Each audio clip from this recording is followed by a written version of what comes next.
ආයිබෝවන් තුමුල්ල සිව්දෙස YouTube නාලිකාවෙත අදත් ඔබ සියලු දෙනා සාදරයෙන් පිළිගන්නවා. මේ දිනවල මුළු ලෝකෙම අවධානය යොමු වෙලා තියෙන්නේ මැද පෙරදිග කලාපය වෙත. මේ ඉරාන ඊශ්‍රායල් යුද්ධය නිසා. දැන් හැමෝම බලාගෙන ඉන්නේ ඇමරිකාව මේ යුද්ධයට එකතු වේවිද? එහෙම වුණොත් මේක තුන්වෙනි ලෝක යුද්ධයක් කරා යාවිද?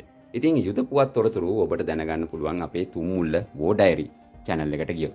ඉතින් බලන්න ගිහිල්ලා තුමුල්ල වෝ ඩයරි channel එකේ දිනපතාම ඉරාන ඊශ්‍රායල් යුද්ධය ගැන අප්ඩේට්ස් තියෙනවා. අද කතා කරන්න යන්නේ අපි යුද්ධය ගැන නෙමෙයි. අද කතා කරන්න බලාපොරොත්තු වෙන්නේ මේ යුද්ධයට ප්‍රධාන හේතු විදිහට සලකන මේ ඉරානයේ න්‍යෂ්ටික වැඩපිළිවෙල ගැන. අහලා බලන්න කතාව. ඉරානයේ න්‍යෂ්ටික වැඩසටහන පටන් ගන්නේ අද ඊයේ නෙමෙයි. ඒක දශක ගණනාවක් ඈතට ඇදිලා යනවා. 1950 තමයි ඇත්තටම ඉරානයේ මේ සඳහා අත තියන්නේ. විශේෂම කරුණක් තියෙනවා. ඉරානයේ න්‍යෂ්ටික වැඩසටහනට එදා උදව් කළේ අද මේ න්‍යෂ්ටික බෝම්බ හදනවා කියලා චෝදනා කරන ඇමරිකා එක්සත් ජනපදය. 1979ට කලින් ඉරානය කියන්නේ ඇමරිකාවේ ඉතාමත් මිත්‍ර රටක්. ඉරානය පාලනය කර ෂා රජපෞල සහ ඇමරිකාව අතර තිබුණ හිතවත් ගනුදෙනුවක්. ඒ නිසාම තමයි ඇමරිකාව ඉරානට මේ විදිහට න්‍යෂ්ටික බලය දියුණු කරන්න උදව් කළේ. සියල්ල උඩු යටිකුරු වෙන්නේ 1979 දී. ඒ ඉරාන විප්ලවයෙන් මේ ඇමරිකානු හිතවාදී ෂා රජපෞල පන්නලා ඉරාන විප්ලවීය හමුදාව රටේ බලය අත්පත් කරගන්නවා. එදා පටන් ඉරානය කියන්නේ ඇමරිකාවේ අංක 1 හතුරෙක්. මේ නිසාම 1979න් පස්සේ ඇමරිකාව සලකන්නේ ඉරානය න්‍යෂ්ටික බෝම්බ හදනවා කියලා. මේක වැඩිපුර එළියට එන්නේ 2000න් පස්සේ. 2000 වන විට මේ ඉරාන රජය යම් ආකාරයකට න්‍යෂ්ටික බෝම්බයක් හදන්න උත්සාහ කරනවා කියන සැකය ඇමරිකාවට සහ ඊශ්‍රායලට එනවා.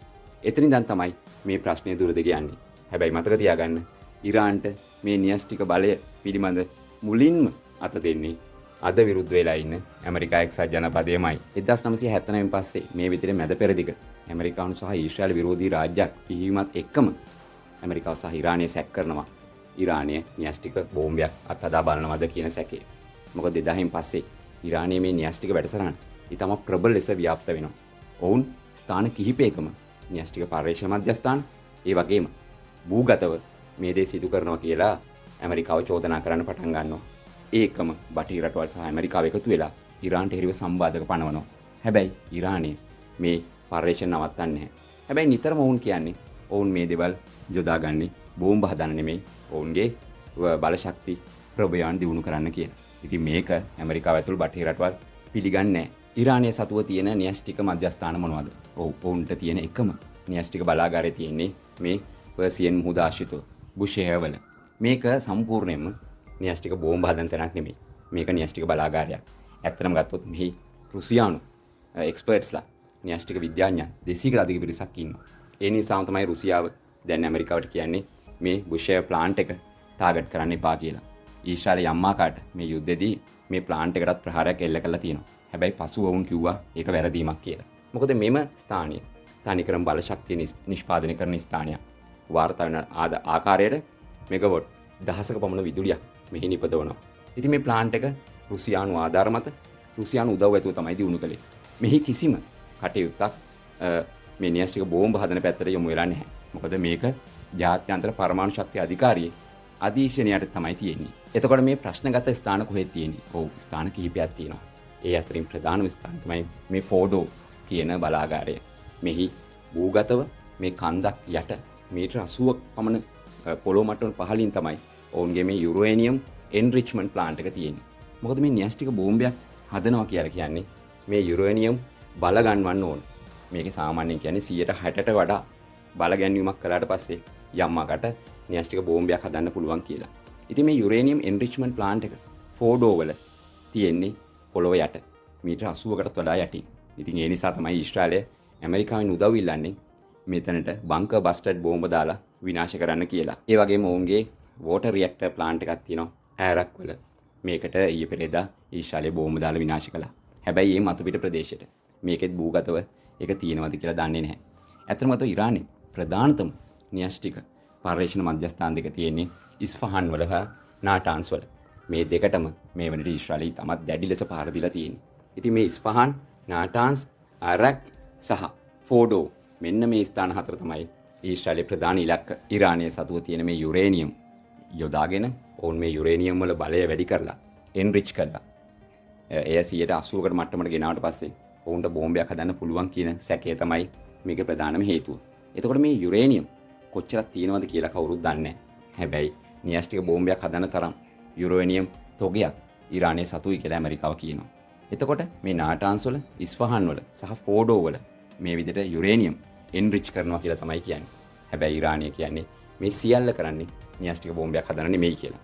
එතකොට ඊශ්‍රායලය දැන් හදන්නේ මේ සියලුම මේ මධ්‍යස්ථාන ටික විනාශ කළා මේ ඊරානයේ සතුව තියෙන සම්පූර්ණ නියස්ටික බලය ගොඩනැගීමට තියෙන යුරේනියම් ප්‍රමාණය විනාශ කළා දාන්න.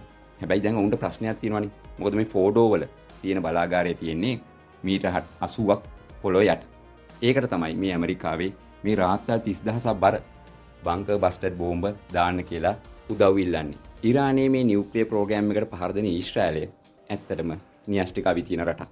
හැබැයි ලෝකේ කිසිම රටක් ඊශ්‍රායලෙන් මේ පිළිබඳව ප්‍රශ්න කරන්නේ නැහැ. ඊශ්‍රායලේ සතුව නියස්ටික අවි තියෙනවා. ඔවුන් ඒක පිළිගන්නේ නැහැ.